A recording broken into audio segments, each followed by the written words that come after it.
main. Alors, si vous avez l'impression d'être déjà au maximum de votre capacité en travaillant 24 heures sur 24, 7 jours sur 7, si vous ne savez pas très bien comment vous allez continuer en 2020 à développer votre activité, et si finalement votre niveau de chiffre d'affaires et de rémunération ne vous satisfait pas, vous êtes au bon endroit. Je vais vous partager des stratégies qui vous aideront justement à gagner plus et à travailler moins. Si aussi, ça fait maintenant 2-3 ans que vous avez un chiffre d'affaires qui stagne, que vous sentez que vous êtes arrivé à une porte, la porte d'un seuil qui vous fait tant envie, c'est souvent le seuil des 100-150 000 euros de chiffre d'affaires, des 300 000 euros de chiffre d'affaires ou du million d'euros de chiffre d'affaires. Ce sont des seuils fatidiques. Si vous êtes à la porte de ces seuils-là, mais que vous n'arrivez pas à les dépasser, alors vous êtes définitivement au bon endroit aujourd'hui, parce que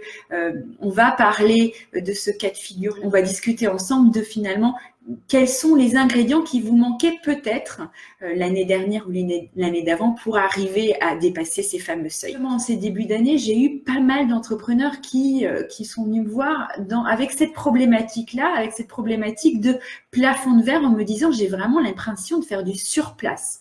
J'essaye des nouvelles choses, je me rends visible, je multiplie les actions marketing, je fais un pas en avant, je fais un pas en arrière. Donc au final, il y a de la frustration, la frustration à voir ces fameux plafonds de verre, mais jamais pouvoir les toucher, les dépasser, les exploser. Donc, j'avais vraiment envie de vous partager 3 stratégies que je mets en place avec mes clients et qui leur permettent vraiment d'arriver au stade supérieur. Pour ceux qui ne me connaissent pas, je suis Laure Matsoukas, je suis docteur en sciences de la gestion et experte auprès des entrepreneurs avancés qui souhaitent véritablement développer une entreprise rentable et pérenne. Alors, quelles sont ces fameuses stratégies ? Je pense qu'on va commencer directement. La première stratégie, la première chose à faire même, c'est plus qu'une stratégie, c'est la première étape pour arriver à dépasser un seuil fatidique, un plafond de verre. La première étape, c'est de prendre du recul et de revoir son modèle économique. Si vous voulez dépasser le seuil des 150 000 euros, le seuil des 300 000 euros, le seuil du million d'euros, il faut faire évoluer aussi votre modèle économique. Le modèle économique du début, ou qui vous permet de faire 80 000 euros, ne sera pas le même qui vous permet de faire 150 000 euros de chiffre d'affaires. Et de la même manière, le modèle qui vous permet de faire 150 000 euros de chiffre d'affaires n'est pas le même que celui qui vous permet de faire 300 000 euros de chiffre d'affaires, etc. Donc vraiment, la première stratégie, la première chose à mettre en place, c'est de prendre du recul sur votre modèle économique. Très souvent, vous avez, au cours de l'année, travaillé sur une brique de votre modèle économique. Là, ce matin, j'ai discuté avec quelqu'un qui avait travaillé sur les webinaires comme action commerciale et qui avait donc vraiment investi dans cette brique-là, la brique commerciale, la brique marketing. Et malheureusement, elle avait oublié de faire évoluer ses autres briques. C'est-à-dire qu'il y a eu un flux de clients après les webinaires, après avoir vraiment investi sur les tunnels de vente, la pub Facebook pour faire venir les inscrits au webinaire. Et après, le flux de clients, hop, difficulté à les gérer parce que les autres briques du modèle économique n'avaient pas évolué, le système de gestion, les systèmes de relations clients.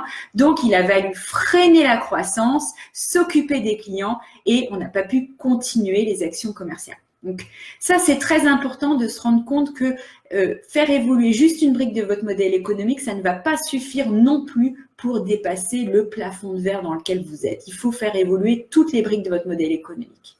Donc, ce que je fais avec mes clients souvent, quand on travaille sur le modèle économique, c'est qu'en fait, on met à plat leur entreprise à travers toutes ces dimensions. C'est quoi les dimensions d'une entreprise? C'est effectivement le marketing et le commercial pour attirer les nouveaux clients, mais c'est pas tout.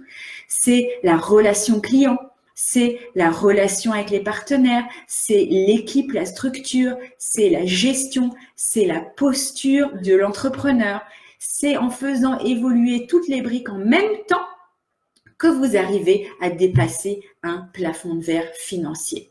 Ça peut se faire rapidement dès qu'on sait mettre le doigt finalement sur ce qui freine l'ensemble de la croissance. On met le doigt dessus on fait les changements et on peut finalement arriver rapidement à faire évoluer son entreprise vers le stade supérieur. Donc, c'est très, très important de se poser sur son modèle économique, mais surtout de comprendre qu'un modèle économique qui est arrivé à bout de souffle ne vous permettra pas d'accueillir la croissance et de dépasser votre stade de développement actuel. Et souvent, il y a une, deux, trois choses à changer, mais ce sont des éléments, des ingrédients stratégique pour faire évoluer votre entreprise. Deuxième stratégie pour dépasser votre plafond de verre en 2020, c'est vous, c'est votre posture, c'est s'élever. Si vous avez déjà l'impression d'être finalement au maximum de votre capacité, si vous travaillez déjà 24 heures sur 24, 7 jours sur 7, si vous vous sentez dépassé par votre activité, c'est que quelque part, vous n'avez probablement pas créé une structure derrière vous. Quand je dis structure, c'est peut-être que vous avez embauché une assistante, 2 assistants, peu importe, mais c'est pas encore une structure qui vous soutient véritablement, qui est à votre service. Donc, quelque part, vous êtes toujours au service à la fois de vos clients, de votre entreprise, de vos partenaires. C'est vous qui êtes au service des autres, alors qu'il faut créer une structure qui vous porte, qui vous tient, qui est à votre service et qui puisse vous porter vers le stade supérieur et donc qui puisse exploser avec vous le plafond de verre. Et ça, c'est très, très important. L'important, c'est que vous arriviez finalement à créer cette structure derrière vous pour vous élever dans votre entreprise. Ce que je fais avec mes clients souvent, c'est qu'on va mettre en place un organigramme. Un organigramme, on va voir l'entreprise, leur activité comme une grande entreprise, comme une véritable entreprise qui a des départements. Le département marketing, le département gestion administrative et financière, le département gestion des clients. Donc, les vrais départements qui peuvent exister dans n'importe quelle entreprise, on va matérialiser leur entreprise à eux grâce à l'ensemble de ces départements. Ce qu'ils voient souvent, c'est que leur nom est partout. Donc forcément, si vous travaillez avec votre client, mais en même temps, c'est vous qui êtes responsable du marketing et du commercial, comment vous pouvez à la fois travailler avec vos clients et continuer à faire rentrer la croissance? C'est très compliqué. Même si vous avez quelqu'un qui, par exemple, techniquement fait les pubs Facebook, c'est toujours vous qui êtes responsable de cette brique-là. Donc, c'est très compliqué d'être à la fois au four et au moulin et d'être absolument partout. On est quand même des êtres humains. Donc, la deuxième stratégie pour déplacer votre plafond de verre en 2020, c'est de vous élever dans votre structure, dans votre entreprise. Très souvent, quand je fais ce travail avec mes clients, ils se rendent compte que inconsciemment, alors qu'ils étaient sûrs, voilà, qu'ils étaient chefs d'entreprise, parce que peut-être ils avaient embauché 1 ou 2 personnes, ou ils avaient construit une petite équipe autour d'eux, ils se rendaient compte que quand même, ils étaient encore dans une posture de contrôle, de tout valider, tout passer encore par eux. Donc finalement, ils n'offraient pas assez d'oxygène à leur entreprise pour grandir et pour dépasser le stade de développement. Donc pensez bien à votre posture de chef d'entreprise et à vous élever dans la structure de votre entreprise.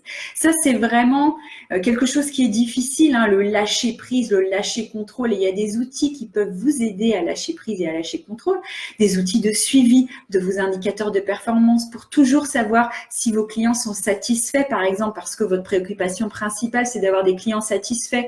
Or, quand vous avez de plus en plus de clients et que vous commencez à avoir une équipe, peut-être que vous n'arrivez plus à identifier comme avant la satisfaction client quand vous étiez en direct avec le client. Alors, mettez en place des mesures, des indicateurs de satisfaction client.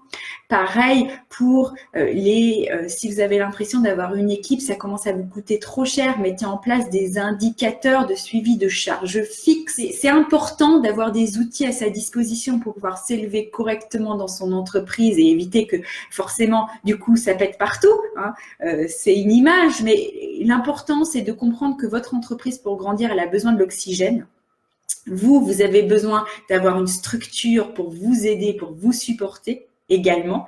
Et donc, vous devez créer cette structure de l'entreprise derrière vous. Ça peut être mettre en place une délégation plus efficace, ça peut être automatisé au maximum, c'est souvent les deux pour être honnête. C'est des systèmes, c'est des process, c'est quelque chose qui va fonctionner comme vous. Moi, je dis toujours, ce qu'il faudrait faire, c'est s'il y a un problème qui arrive, votre entreprise doit pouvoir les gérer tout seul. Et ça veut dire que vous avez créé une structure derrière vous, entrepreneur, qui peut porter votre croissance. Donc ça, c'est la deuxième stratégie pour dépasser votre plafond de verre en 2020. Pensez à créer une structure derrière vous et pensez bien sûr à mettre en place les bons outils pour que cette structure vous apporte les résultats adéquats. Troisième stratégie pour dépasser votre plafond de verre en 2020, c'est prendre des risques financiers. La croissance nécessite forcément des investissements. Et plus vous dépassez des stades, plus votre plafond de verre est élevé, plus votre stade de développement est élevé, plus ces investissements deviennent élevés. C'est normal d'investir 15 000 euros si vous voulez atteindre un chiffre d'affaires de 150 000, 30 000 euros pour 300 000. Vous voyez, si vous voulez, ce sont bien entendu des risques financiers, mais la croissance est nourrie par les investissements. Une croissance, je n'ai en 15 ans d'expérience en finance à travers le monde, je n'ai pas vu une entreprise qui arrivait à se développer et à se croître sans investissement.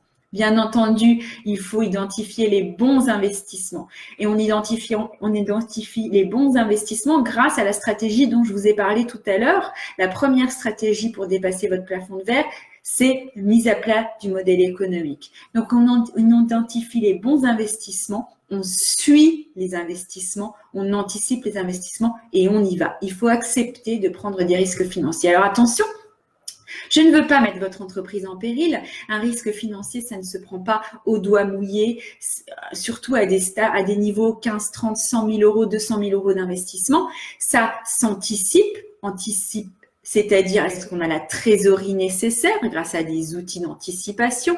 Et ça se suit aussi. Un investissement, vous devez suivre les résultats sur investissement. C'est normal qu'un investissement ne va pas vous apporter directement le résultat qu'il faut. Il faudra ajuster peut-être. Il faut être réactif dans votre investissement. Et pour ça, il faut avoir des fichiers de suivi des résultats de vos investissements. Il faut toujours avoir un œil sur le retour sur investissement. Donc, il faut prendre des risques financiers, mais des risques financiers finalement qui sont mesurés. Alors, le risque financier zéro n'existe pas quand je dis mesuré, c'est-à-dire dérouler. Qu'est-ce que ça a comme conséquence pour votre entreprise, cet investissement-là? Pour ça, on utilise des prévisions financières. Et si on est un peu tendu au niveau trésorerie, on utilise des outils de suivi de trésorerie. Et puis, il faut aussi suivre l'investissement et le retour sur investissement. Donc, pensez à bien garder un œil sur le retour sur investissement. Est-ce que ça m'a rapporté finalement ce que j'espérais? Si ce n'est pas le cas, est-ce qu'on peut ajuster? Comment faire mieux? Il faut être vraiment dynamique et proactif dans l'investissement. Et si vraiment ça a été un investissement qui n'a pas du tout, même en ajustement, rapporté le retour sur investissement nécessaire, réfléchissons. Réfléchissons comment faire la prochaine fois, mais renouvelons pas l'expérience de la même manière parce que ça, c'est tout simplement une perte d'argent. Ça grève votre rentabilité et on est de nouveau un pas en avant, un pas en arrière et on fait du surplace. Donc, c'est vraiment hyper important pour que vous ayez une croissance pérenne, que vous arriviez vraiment à dépasser ces fameux stades, 150 000 euros, 300 000 euros, 1 million d'euros, que vous pensiez global, que vous pensiez que quelque part, il faut accepter de prendre des risques, que de temps en temps, il y a des nouveaux outils simples, mais de nouveaux outils à mettre en place et puis que vous devez grandir aussi avec votre entreprise. Donc, si vous avez envie de faire un point en ce début d'année sur votre modèle économique, si vous avez envie de discuter sur votre capacité d'investissement, quels sont les bons investissements, comment investir, quels sont les bons outils pour piloter votre entreprise vers la croissance en 2020, je vous invite tout simplement à en discuter ensemble, un échange ensemble pour discuter de votre croissance en 2020 en prenant rendez-vous sous cette vidéo, en cliquant simplement sur le lien sous cette vidéo. Et moi, je vous retrouve avec grand plaisir. À très bientôt.